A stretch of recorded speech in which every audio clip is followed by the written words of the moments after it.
Hi everyone, my name is Braden and this is Airless Quill 9. I am coming to you today with a new post on D&D Beyond. It's going to talk about all 16 backgrounds and all 10 origin feats that are present in the 2024 Player's Handbook. So I wanted to go through this with all of you so that you could get an idea of what we're in for when the 2024 Player's Handbook releases. So backgrounds are slightly different in the 2024 Player's Handbook than they were in the 2014 version. The main parts of a background now are ability scores. Each background is going to have a list of 3 ability scores to choose from. You can increase one by 2 and another by 1, or you can choose to increase all 3 by 1. And ability scores are now going to be tied to backgrounds rather than races or species, and they're not tied to your species option any longer. So now backgrounds are going to be the main means that you get ability score improvements for your starting class, species, and background. So backgrounds are now going to provide us with our ability score increases at level 1. And what they also provide us is an origin feat, and there are 10 different feats that they will discuss later in this document. So you get a freeze feat at level 1, as a part of your background. You also get 2 skill proficiencies, which are specified by the background. You'll also get a tool proficiency that has been chosen for the background. And then you get equipment as well. And normally all the backgrounds come with an option. You can choose either A or B. A will have a number of equipment that you'll get, as well as some gold pieces, and the B option is just 50 gold pieces to spend on any type of equipment you want. So the example they give here is the Wayfarer. The Wayfarer is kind of the rebranded version of the Urchin background. It shares a lot of similarities with the Urchin background, but it sounds like they've expanded it a little bit to represent a larger swath of characters that have all seemingly fallen through the cracks of urban society. So this would be characters like Edgin from Dungeons & Dragons Honor Among Thieves after he leaves the Harpers. Another example that they give is also Mole and her gang of Tiefling kids in Baldur's Gate 3. So for the Wayfarer, they give us actual examples of what this means. The Wayfarer background is going to offer Dexterity, Wisdom, and Charisma as its ability scores. It's going to grant the Lucky feat. It's going to grant proficiency in Insight and Stealth. It will provide proficiency in Thieves' Tools. And then the options that you can choose for equipment are A, 2 daggers, a set of Thieves' Tools, a gaming set of your choice, a bedroll, 2 pouches, a set of traveler's clothes, and 16 gold pieces. And option B, of course, will be the 50 gold pieces so that you can choose your own equipment if you wish. Now, this section confirms all 16 backgrounds that will appear in the 2024 Player's Handbook. The Player's Handbook is not going to provide rules for making your own backgrounds. That is going to be something that is provided in the upcoming Dungeon Master's Guide that releases in, I believe, November. So there will be options to create new backgrounds or your own homebrew backgrounds in the Dungeon Master's Guide, with obviously the Dungeon Master supervision, but the 16 that are provided in the Player's Handbook are not customizable unless your DM allows it.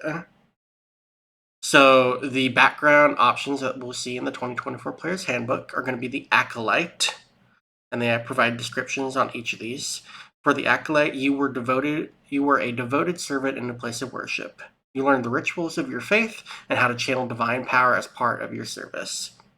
The charlatan says you have learned to seek out a mark in taverns and pubs and find the people most in search of less than honest goods, such as forgeries or sham magic items. A lot of these kind of give like ideas of what you're going to encounter. So like all these different backgrounds. We got acolyte, we have artisan, charlatan, criminal, entertainer, guard, farmer, guide, hermit, noble, merchant, sage, sailor, soldier, scribe, and wayfarer. And for some reason, these are not listed in alphabetical order, but I'm almost certain they will be in the player's handbook. They talk a little bit about using old backgrounds at character creation. If there's not a background that you want to choose in this player's handbook, you can choose one from the old player's handbook or some other book. You simply select 3 ability scores that you want to add your 3 total points to, or less. And you also, if the background does not provide a feat, you gain an origin feat of your choice. This is a quick and easy way to use older backgrounds with this new design philosophy. Now, origin feats. This is the part that I really like. I am a fan of the backgrounds. I wish there were more options, but like I said, it'll be very easy to add your own in here. I know for certain ones that they cut out of the playtest that were present were the gladiator, the pilgrim, and I think there's 2 others that they also cut out. The scribe and the merchant are completely new. They were not present in there. And I think the artisan was also not present. So they've added those 3. And I think they've also consolidated some options. So Outlander is not a background featured in here because parts of it have been added to guide and hermit as or some functionalities of that background have been added to those 2 backgrounds. So let's see here. The origin feats, there are 10, and it actually talks a little bit about feats in general. So there are going to be 4 different types of feats. There's origin feats, general feats, fighting style feats, and epic boons. The origin feats, there are 10 of them, and these are the ones that you'll be able to choose at level 1 as part of your background, which are given in the background description. Or if you're creating a background, you'll get to choose one of these 10 feats to be a part of that background. And then if you also were to play a human as your chosen species, the human species also provides an origin feat of your choice. So this is just nice information to keep in mind. General feats become available at 4th level. Fighting style feats are bestowed by features in your class. So if you get a class feature that allows you to choose a fighting style, these are going to be the feat options that you're able to choose. And then epic boons are available to all characters level 19 and beyond. So, origin feats. These are the feats that they've added in the game as origin feat options. And I've also pulled up the ones that exist in the 2014 Player's Handbook because just to see the differences. There are a few feats that they added here that are not present in any book so far. And this is the crafter feat, the musician feat. Actually, those are the only 2 that they've added so far.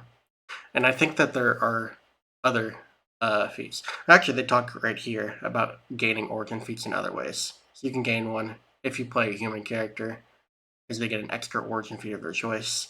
Also, if you were to play a warlock, warlocks have an invocation option where you can pick a origin feat. So those are some other options in origin feats as well. All right, so the 10 origin feats that we're going to look at are the ones presented here. Alert has been redesigned. It now adds your proficiency bonus to your initiative rolls, and you can also swap your initiative with a willing ally in the same combat. That means that you can swap your initiative with an ally's initiative as long as they're willing. That provides a little bit of versatility. So there's some interesting options here. The old version of Alert, you gained a +5 bonus to initiative. You can't be surprised while you're conscious, and other creatures don't have advantage on attack rolls against you as a result of being unseen by you. These were nice benefits. However, I do believe this version of Alert scales better. This option will always be useful. It's really nice if you're wanting to help characters that need to be in a different turn order for benefits, such as like I can really see this being useful for rogues and characters of that nature that need to be as high on the initiative as possible in order to get sneak attack and stuff like that off. Or this could be really useful for a wizard character who wants to get a higher initiative so they can pop off a spell that will help the entire party in the combat. So I think this will be very useful at all levels of play. This is not as powerful as the static +5 bonus to initiative rolls. However, I do think the scales better for all levels of play. Also, it's a level 1 feat, so it's nice that it's going to scale as you get in higher. And since it's your proficiency bonus, this is also going to go over +5 once you reach 17th level and get your proficiency bonus to 6. So overall, I think the changes to Alert are good.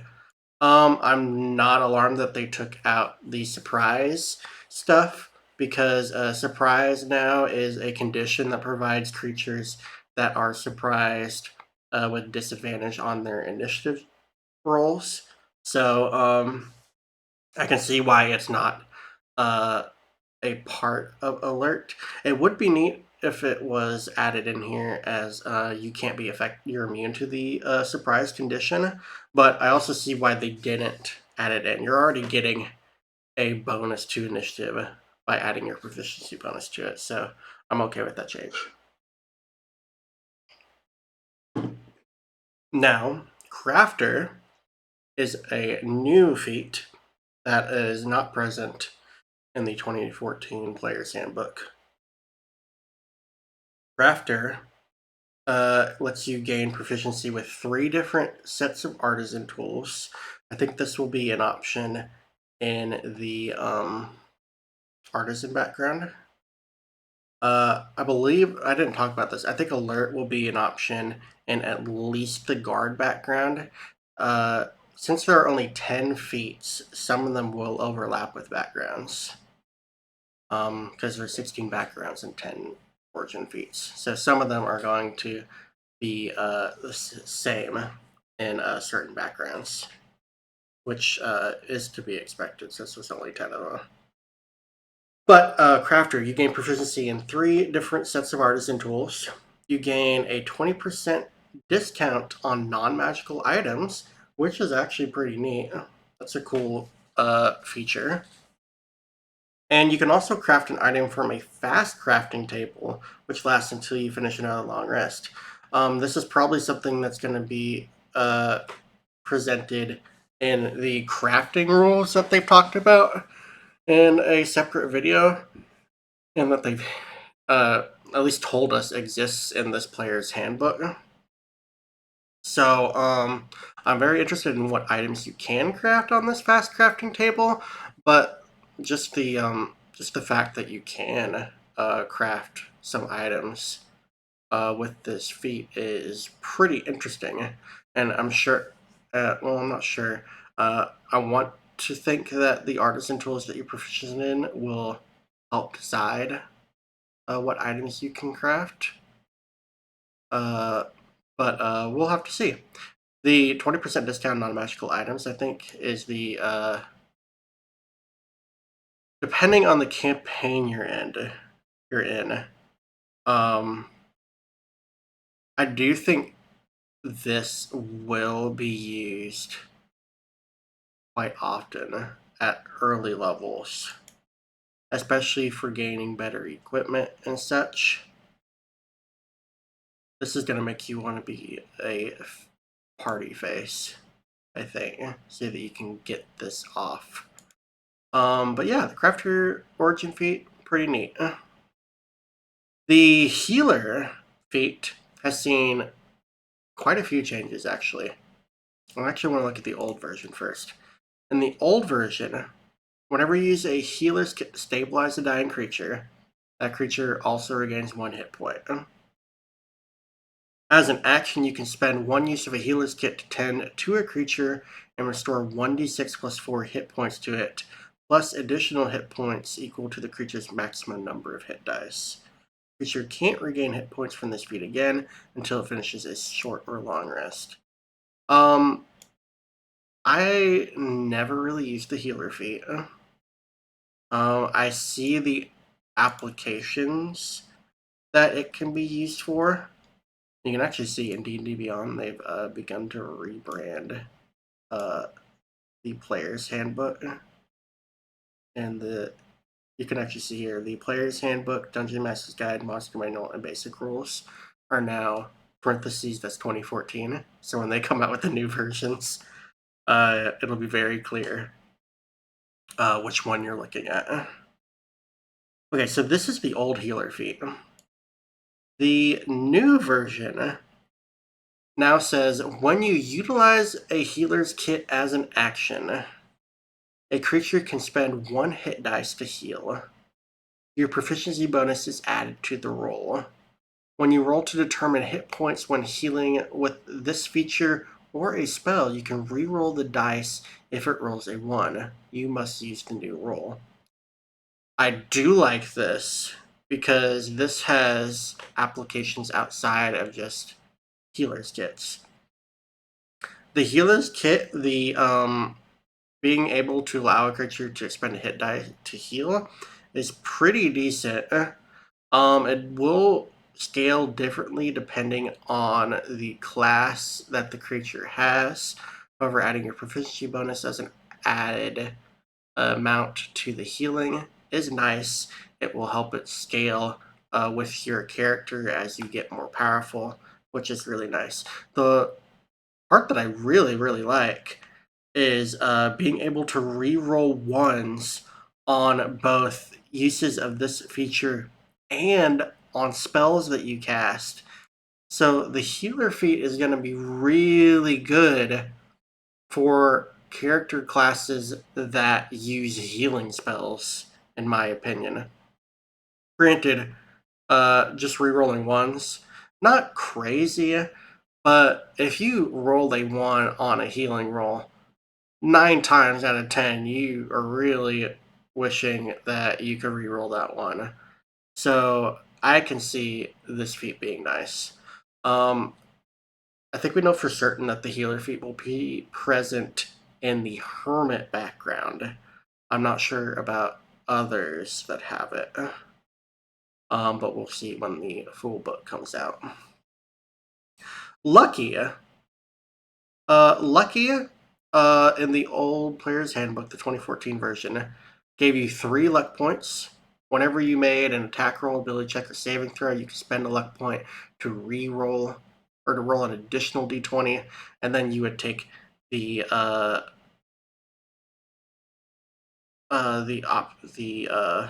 highest, I think. Roll the die before. Oh no, you just got to choose which of the d20s you wanted to use, which is nice.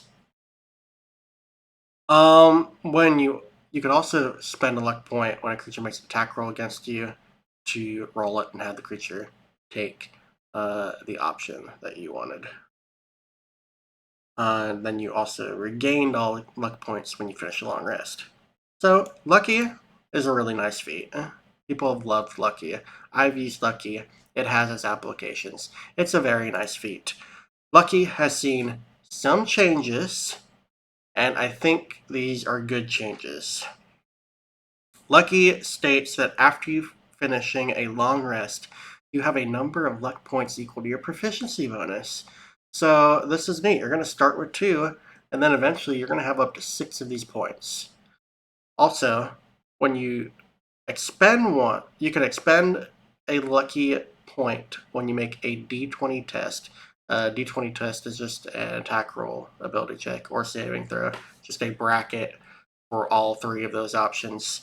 And the lucky point gives you advantage on the roll. So this is a simplification of what is presented in here. In the old lucky, you got to choose which die you wanted. But 9 times out of 10, when you were using the lucky feat, you were looking to gain advantage. You're just adding it so you could have advantage on the roll, basically. So I think they've just simplified it here, which I'm okay with.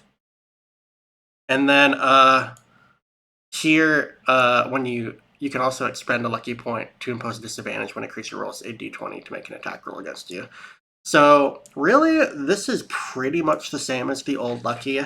They've just simplified that lucky gives advantage or disadvantage, and they've actually increased the amount of lucky points you get, which is really nice. I think the fact that lucky now scales with you, this is going to see a lot more use. You're going to be able to use this a lot more often, and I think you're going to be rewarded for this. Lucky, as has been stated, is going to be present in the Wayfinder background. I think it's present in at least one other background. I don't recall which, but I believe it is present in at least one other one. All right, so Magic Initiative. They have talked about the changes for this in a video. And old Magic Initiate. Oh, I don't have it pulled up.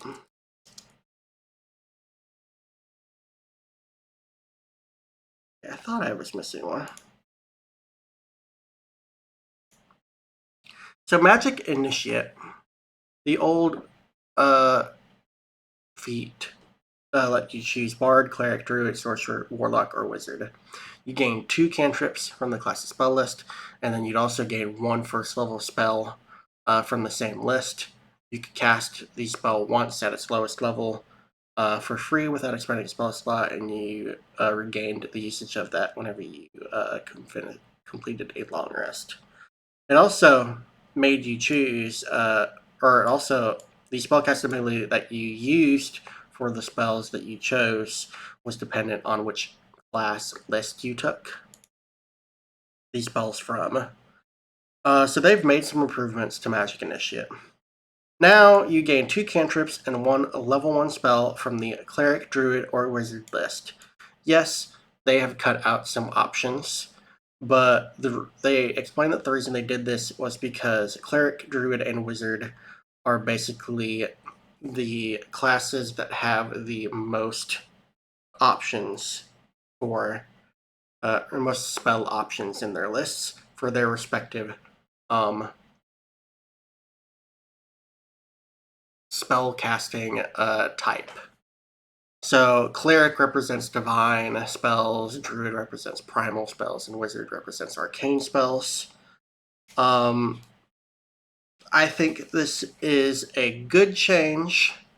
They also did this so that spells like Eldritch Blast are exclusive to Warlock, which makes those types of spells a lot more specific and doesn't make them options you can just steal.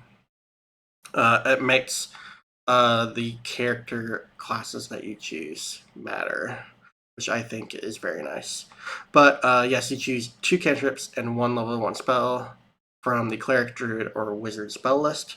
You can replace these spells with another spell of the same level from the same list when you gain a level, if you so wish. You also get to choose Wisdom, Intelligence, or Charisma as your spellcasting modifier for these spells when you take the feat. So you can make it line up with your spellcasting class if you choose a spellcasting class, or just choose whichever uh, uh, a mental stat is the highest for you, so that you can make sure that you're getting use out of this. You can also cast these spells once per long rest without expending a spell slot. This, of course, pertains to the level 1 spell.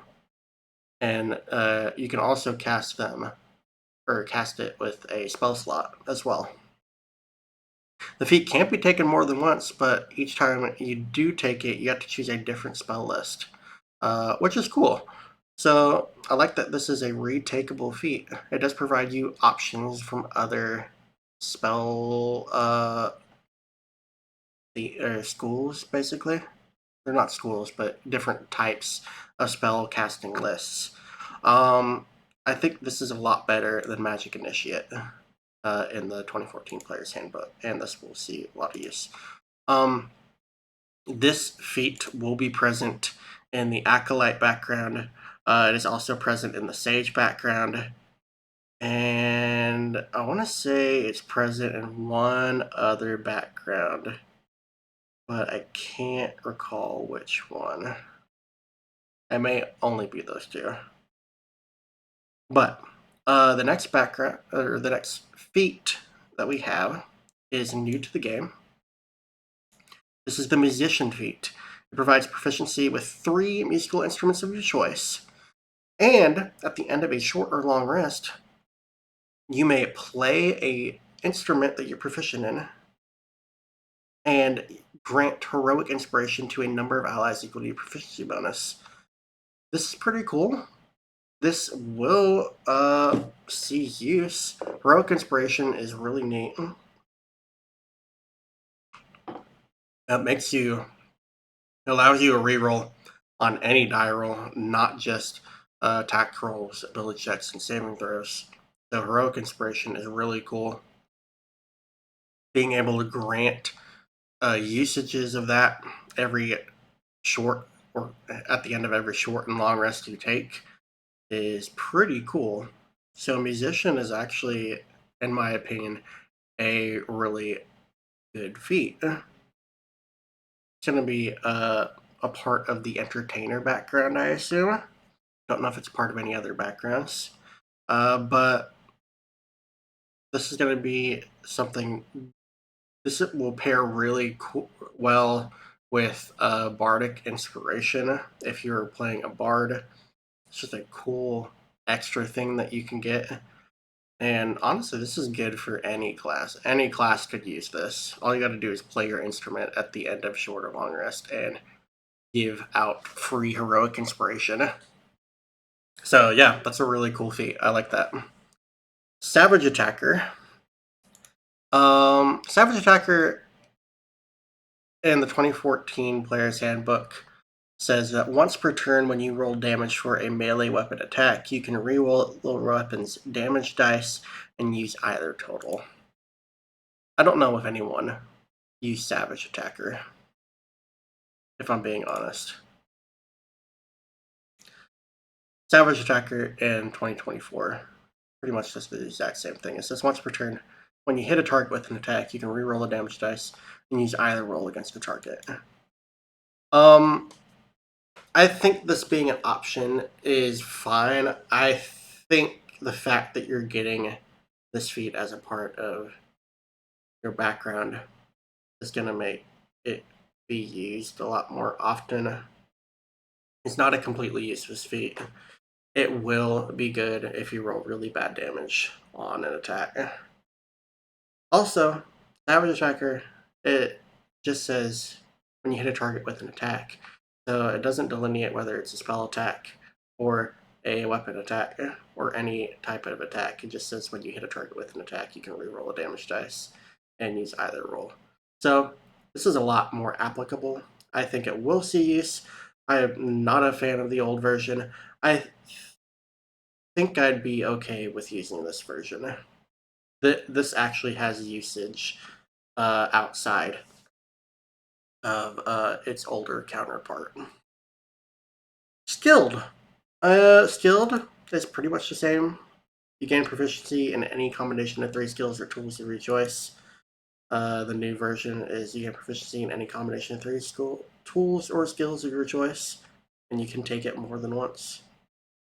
The old skill didn't say you could take it more than once, so I think they added this for clarification. I think you were allowed to take it more than once, so at least some DMs allowed it. But now, for sure, you can take this more than once. This is just a nice thing for skill junkies, or if you really want some tools. This is going to be a pretty easy option for characters to pick up, especially if you're playing a human. Can't go wrong with skill. That's an extra 3 skills along with the 1 that you get for being a human. So that's 4 extra skills that you have proficiency in at level 1, which is nice. Skilled is not a bad feat in my opinion. I think some people think that it is a bad feat. But if you're in games where you role play quite a bit, like the games that I run and have played in, skilled is pretty useful. So I like skilled. I think skilled is good. And I like that you can take it more than once now. Just make sure that you get proficiency in all the skills. Tavern Brawler. Tavern Brawler is interesting that they made it a level 1 feat. In old 2014, gave you an increase to strength or constitution score by 1 to a max of 20. You gain proficiency with improvised weapons. Your unarmed strikes used a d4 for damage. And when you hit a creature with an unarmed strike or improvised weapon on your turn, you could use a bonus action to attempt to grapple the target. So they've obviously changed some of these things. The new version, it doesn't have an ability score increase, and that's just because it's a level 1 feat. They don't have any of these level 1 feats give an ability score increase. But it does give you the increased damage for unarmed strikes, which is really nice. They also added in, well, you also gain proficiency with improvised weapons like the old version, so that's nice. You're getting both the things that were in the old version. They also added this in. If the damage die of your unarmed strikes roll is a 1, you can re-roll it and you must use a new roll. This is pretty good. This is awesome for monks. Rolling a 1 on your damage die for an unarmed strike sucks. So having the Tavern Brawler feat is going to be really cool, because it almost ensures that you'll never roll that 1 on your damage. The last part of Tavern Brawler as well. They still get additional things with Tavern Brawler. It says once per turn, when you hit a creature with an unarmed strike as part of the attack action, in addition to dealing damage, you can push the target 5 feet away from you. This is really neat because unarmed strike has been reworked. Now, unarmed strike, you get 3 options. You can either deal damage, shove, or grapple with when you make an unarmed strike. This is really cool because now, as part of dealing damage with an unarmed strike, you can just decide to push the target away as well. So I like that. I think Tavern Brawler has seen some good buffs. I'm not crazy about the D4 plus strength modifier, but honestly, you're probably not using this if you're wanting to pick up Tavern Brawler. Otherwise, it's just a nice damage bonus, because otherwise you're gonna have 1 plus your strength. So yeah, Tavern Brawler I think is overall better. And of course, Tough. We all know about Tough. We've all taken Tough at least once. Tough increases your hit point maximum by 2 or twice your level when you gain the feat, and you gain an additional 2 hit points whenever you gain a level thereafter. Tough does the exact same thing. You gain the feat. Your hit point maximum increases by twice your character level, which at level 1 will be 2. And thereafter, your hit point maximum increases by 2 for each time you level up. So tough is the exact same. Tough is good. There's nothing wrong with tough. Extra hit points are going to keep you alive. And I think these options for origin feats are really nice. I can't wait to see what the other feats are, but these are the 10 origin feats that we're getting. In this section, choosing your background, they just talk about how some backgrounds are going to seem obvious for some characters. Sage or Scribe is going to seem like an obvious option for Wizard. Bard is going to be inclined to pick Entertainer. But Charlatan or Noble would also be good options. They just talk a little bit about how what options are good for certain characters. Like strength-based characters, you want to choose Soldier or Guard, but Farmer and Artisan are also options because one of their ability scores is Strength. So they're basically confirming here, not all backgrounds are going to make sense for a specific character, but there will be a few backgrounds that make sense for each character. Like Sorcerers could be a Wayfinder. Clerics could be a Guard. But that option is entirely up to you. But that is it for this video. I hope you enjoyed. I hope you all like the content in this video. Tell me in the comments which background and feat you're most excited about. If you have one that you're really excited about, or you have a character in mind that you want to play when the new books come out. If you enjoyed the video, please feel free to like and subscribe if you want to see more of my content.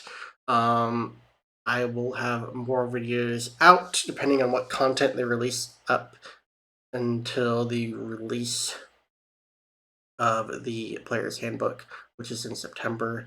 I know the embargo drops on August 1st, so I will be getting information at least from other channels about content that is in the upcoming Player's Handbook, and I will be going over that because I'm very interested in what's going to be in it, and we'll be looking at everything as soon as the books drop as well.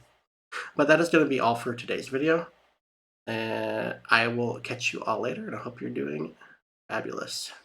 See ya.